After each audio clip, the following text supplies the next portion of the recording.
Recording almost live from deepest, darkest Appalachia. Nestled in the hills of eastern Kentucky, in particular Prestonsburg,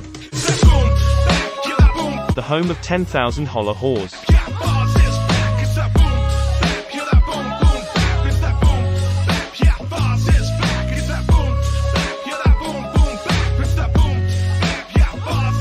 It's the MWO podcast on Patreon. Hosted by the creepy Kentuckian, take it away, Bowles. Howdy, folks, and welcome. It's the November 9th edition of the MWO podcast here on Patreon. I am the creepy Kentuckian, co-hosting with me. You guys have seen him on the round tables. He's one of the moderators. He helps out with the Discord group or chat or whatever you want to call it. Stuntman Mark, what is up, man? What's going on, peeps? Since we're pretty much at the end of the year, and I would say there's almost no horror movies coming out in November or December, next year I think we start the year off with that Android doll movie, Megan. I think that's like the first horror movie. No, I thought that was already out. No, maybe that's it was the trailer that I watched. Yeah, the trailer's out, but it comes out in January.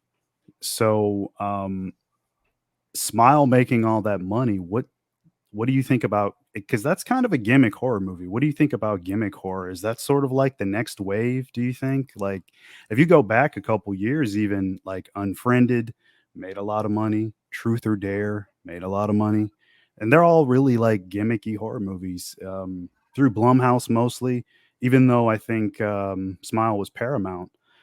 What do you think about that overall? They're going to have to do something for these theatrical movies to get people to go.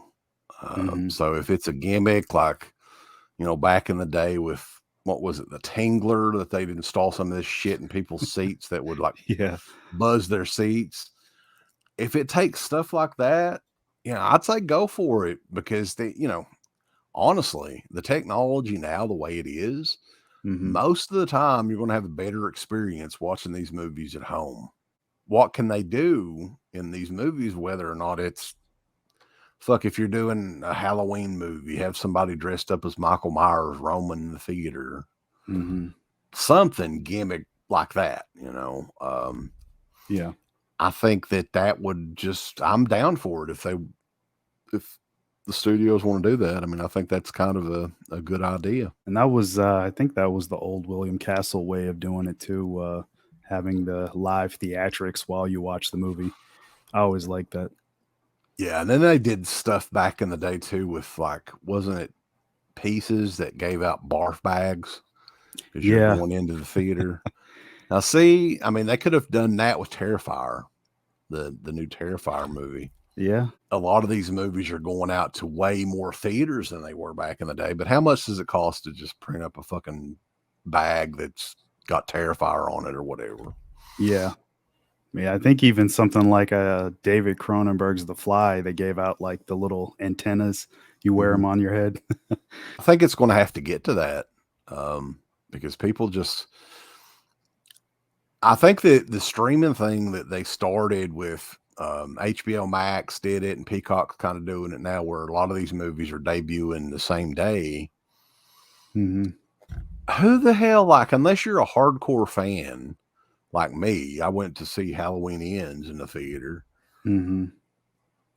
What reason is there really to go and spend way more money just to see it in a movie theater when you can watch it? You can get Peacock for $5. Exactly. And I watched a lot of it again. I think Peacock, they're supposed to have commercials, but the movie didn't have commercials in it. So there's not even that. Yeah, I noticed that too. They're not running the ads. You would think that they would get you one way or another. I don't know how these companies are making money. Yeah, I don't see the point in releasing simultaneously like that. Like it's more of a lose situation for them. Win for us, but lose for them. Yeah, I mean, it really is. At least give the theaters like a week head start, right? So make a little bit more money that way, maybe, but I don't know. I mean, it's the theatrical movies. and I've said this for years, but I mean, they're getting to be a thing of the past, really. So they need to figure out something gimmick wise, you know, new Scream movie, give out some masks and shit. That new Scream movie, I think, is coming out next year. Yeah, in March, which is really soon considering 5 came out in January of this year. Yeah. I mean, I'm fine with it. Like, honestly, I need to watch the Scream, the 5 Cream again, or whatever you call it. Thumbs up. You butt. Like, subscribe. And if you subscribe, here's something else you can do. Once you subscribe, you can click the bell notification, right? And it'll notify you anytime that Dead Pit puts up new shit. Or don't. I really don't give a if you do or I don't. want you to. I want you to. I don't care. Let's keep our community growing here on YouTube. I don't like it. I don't want you to touch nothing. Listen, they need to do that, pal. No, don't you dare touch it. Thumbs up. Subscribe. And click that bell. Hey everyone, it's Oak Early Jaws. Since spooky season is officially over, it's time to bring on the turkey, motherfucker. Time to bring on November. And here in the month of November, we got some great shirts for you. We got Faces of Death Part 2. We got Creepy Stories to Tell in Kentucky. The Colonel Would Approve. We also got DEADPIT.com. We got DEADPIT Radio with the little fucking DEADPIT dude on there. We got It Never Ends, a Halloween spook parody of the new movie. We got It at Night. We got the Rat Pack, Uncle Rat himself. It just gets better and better. So go on and get you some shirts over at Team Public. It just gets better and better, boss. Thank you to all of our supporters on Patreon. DeadPit on Patreon.com is the only place to check out a complete archive of the old Dead Pit radio shows all the way back from 2005 on, in addition to the midweek shows and fan commentaries, exclusive podcasts, and much more. Dead Pit on Patreon.com if you're interested. Tiers start at only $1.